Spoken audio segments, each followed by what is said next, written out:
नमस्कार। आज हम एक बहुत बड़ी बल्कि कहना चाहिए एक विशालकाय योजना पर बात कर रहे हैं।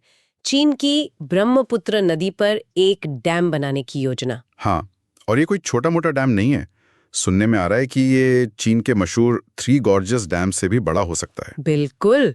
हमारे पास जो रिपोर्ट्स और लेख हैं वो इसी के आकार, चीन के इरादों और हाँ, भारत बांग्लादेश जैसे पड़ोसी देशों पर इसके असर की तरफ इशारा करते हैं। तो चलिए इन्हीं सब रिपोर्ट्स को थोड़ा खंगालते हैं, देखते हैं कि मामला क्या है। ये सिर्फ पानी रोकने या मतलब बिजली बनाने की बात नहीं लगती। नहीं, बिल्कुल नहीं। जानकारी तो यही है कि ये दुनिया का सबसे बड़ा हाइड्रो इलेक्ट्रिक प्रोजेक्ट बन सकता है। तो जाहिर है इसके असर वो बहुत गहरे और दूर तक जाने वाले हो सकते हैं। अच्छा, तो ये रिपोर्ट्स बताती क्या है? मतलब लोकेशन क्या है इसकी? हाँ, तो चीन इससे बना रहा है तिब्बत में। वहां इस नदी को यारलुंग जांगबो कहते हैं। वही नदी जो भारत में आकर ब्रह्मपुत्र बन जाती है। और ये कोई एक डैम नहीं है? नहीं, सुनने में आया है कि ये 5 हिस्सों वाला मतलब 5 स्टेशन प्रोजेक्ट है और खर्चा करीब 167 अरब डॉलर से ज्यादा। बाप रे। और बिजली कितनी? लक्ष्य है सालाना 300 अरब किलोवाट घंटे। ये बहुत बहुत ज्यादा बिजली है। तो चीन के लिए तो ये शायद एक बड़ी जीत की तरह है, अपनी ऊर्जा जरूरतों को पूरा करने के लिए। उनके नजरिए से तो हाँ, लेकिन यहीं से असल चिंता शुरू होती है, खासकर भारत और बांग्लादेश के लिए। हाँ, क्योंकि वो नदी के बहाव में नीचे है। बिल्कुल। और करोड़ों लोगों की खेती, उनकी रोजी रोटी और वहां का जो नाजुक पर्यावरण है वो सब इसी ब्रह्मपुत्र पर टिका है। तो इन रिपोर्ट्स में डर किस बात का है? क्या खास चिंताएं जाहिर की गई हैं? सबसे बड़ा डर तो पानी के बहाव में बदलाव का है। कहीं ऐसा ना हो कि पानी का जो नेचुरल फ्लो है वो बिगड़ जाए और उससे पर्यावरण पर असर। हाँ, इकोलॉजिकल बैलेंस बिगड़ने का खतरा। और सबसे डरावना है अचानक बाढ़ का खतरा। एक रिपोर्ट में तो मैंने पढ़ा कि अरुणाचल प्रदेश के अधिकारी इसे टिकिंग वाटर बॉम्ब कह रहे हैं। टिकिंग वाटर बॉम्ब, ये तो सुनने में ही बहुत गंभीर लगता है। और है भी। देखिए, चिंता दो तरफा है।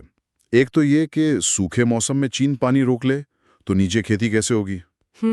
और दूसरा जो शायद ज्यादा खतरनाक है कि अगर कभी तनाव बढ़ जाए या मानसून बहुत भारी हो और चीन अचानक से ढेर सारा पानी छोड़ दे तो भयानक बाढ़ आ सकती है। विनाशकारी बाढ़। कुछ रिपोर्ट्स तो ये भी कह रही हैं कि शायद इसी डर से भारत भी अब अरुणाचल में अपने बांध प्रोजेक्ट्स में तेजी लाने की सोच रहा है, एक तरह से बफर बनाने के लिए। ये दिलचस्प है, लेकिन चीन का क्या कहना है इस पर? उनका क्या पक्ष है? चीन का दावा तो यही है कि ये प्रोजेक्ट साफ सुथरी ऊर्जा के लिए है और वो कहते हैं कि नीचे के देशों पर इसका असर बहुत मामूली होगा, मिनिमल इम्पैक्ट। लेकिन क्या पानी के बंटवारे पर कोई अंतर्राष्ट्रीय समझौता है ब्रह्मपुत्र को लेकर? यही तो असली पेंच है। जानकारी यही है कि ऐसा कोई व्यापक मतलब कॉम्प्रिहेंसिव वाटर शेयरिंग ट्रीटी या एग्रीमेंट है ही नहीं। तो फिर भरोसे का आधार क्या है? मतलब किस बिना पर यकीन किया जाए? मुश्किल सवाल है। इसी वजह से पारदर्शिता की बहुत जरूरत है कि भाई पानी के आंकड़े साझा किए जाएं, सब देश मिलकर बात करें, सहयोग करें। जो अभी होता दिख नहीं रहा है। नहीं, फिलहाल तो नहीं। और एक और चिंता की बात जो इन रिपोर्ट्स में है, ये पूरा इलाका भूकंप के लिहाज से बहुत संवेदनशील है, सिस्मिकली एक्टिव जोन है। ओह, तो इतने बड़े स्ट्रक्चर का वहां बनना वो अपने आप में एक और खतरा है। बिल्कुल, ये चिंता को और बढ़ा देता है। तो अगर हम इन सारी जानकारियों को एक साथ देखें तो निचोड़ क्या निकलता है? क्या लग रहा है? निचोड़ तो यही है कि ये जो विशाल प्रोजेक्ट है, ये ब्रह्मपुत्र नदी और उस पर निर्भर करोड़ों लोगों के भविष्य को बहुत बड़े पैमाने पर बदल सकता है। ये सिर्फ इंजीनियरिंग या बिजली बनाने का मामला नहीं रह गया है।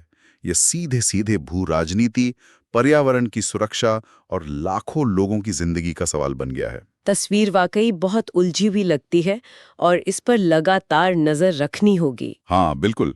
और एक आखिरी सवाल जो इन रिपोर्ट्स को पढ़ने के बाद मेरे दिमाग में घूम रहा है, जिस पर शायद हमने विस्तार से बात नहीं की। क्या? कि क्या इस तरह के बड़े विशालकाय प्रोजेक्ट्स, खासकर जब वो बिना सबकी सहमति के मतलब व्यापक अंतर्राष्ट्रीय सहमति के बिना बनाए जाते हैं, कहीं वो भविष्य में देशों के बीच सहयोग बढ़ाने की बजाय टकराव का एक नया मैदान तो नहीं तैयार कर रहे?